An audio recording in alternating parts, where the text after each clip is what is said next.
শুনেছি পাহাড়ে ধস নামে, কিন্তু কোনোদিন দেখতে পাইনি যে পাহাড়ে ধস নামলে পাহাড়ের অবস্থাটা কি হয়।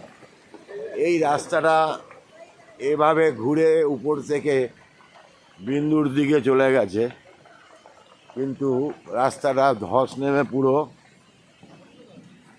রোড ক্লোজড হয়ে গেছে।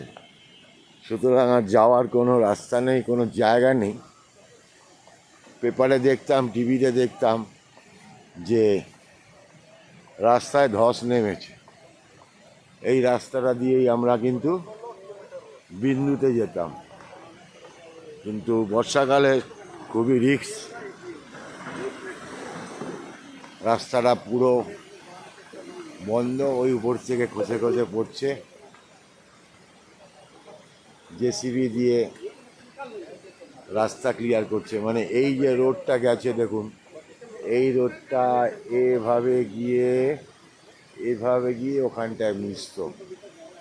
একেই বলে পাহাড়ে ধস নামা। সেটা আজকে চাক্ষুষ করতে পারলাম। খুবই ভয়ঙ্কর, একদম উপর থেকে ধস নেমে রাস্তা পুরো বন্ধ।